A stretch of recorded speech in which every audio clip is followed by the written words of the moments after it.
नवनवीन व्हिडिओ पाहण्यासाठी व आमच्या सोबत राहण्यासाठी चॅनलला सबस्क्राइब करायला विसरू नका।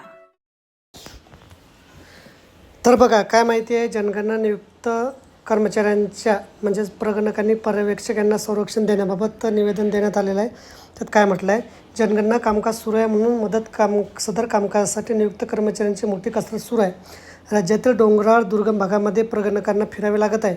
सदर प्रगणकांना रस्ते माहीत नाहीत, जरी त्यांना वाट करून द्यावी लागत आहे। दुर्गम भागामध्ये जंगली जनावरांची भीती मोठी आहे, त्यामुळे सदर जनगणना कामासाठी नियुक्त कर्मचाऱ्यांच्या जीवितांच्या संरक्षणाकरता विमा कवच देण्याचे निवेदन शिक्षक परिषदेमार्फत करण्यात आले आहे।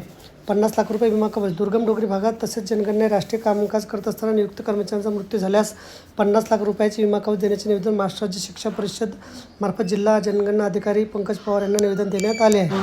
तर बघा, अशा प्रकारे अत्यंत महत्त्वाची माहिती आपल्याला समजली असेल। व्हिडिओसुद्धा आवडल्यास लाईक करा आणि शेअर करायला विसरू नका। धन्यवाद।